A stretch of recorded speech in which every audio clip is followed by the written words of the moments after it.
Adding, removing, and customizing the Avast components. There are several ways to access those settings. First one is to click on the Avast icon on your desktop. Once this opens, click on Settings, then click on Components. You will now have access to all of the different components. From here, Customize will give you all the options that you can change. If you click on the down arrow, you'll notice that you can now from here uninstall a component. Clicking that down arrow also gives you the explanation of what the individual shield does.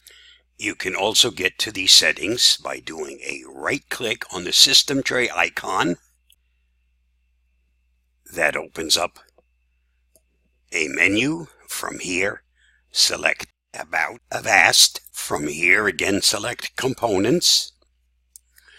And once this is open, again you have the same thing in front of you. If you wanted to remove a shield that is currently active, click on the down arrows, and from here you can select Uninstall. If there's a component that you haven't installed, you can from here select Install the component. It is just that simple. Stay safe, be free. I hope this helps.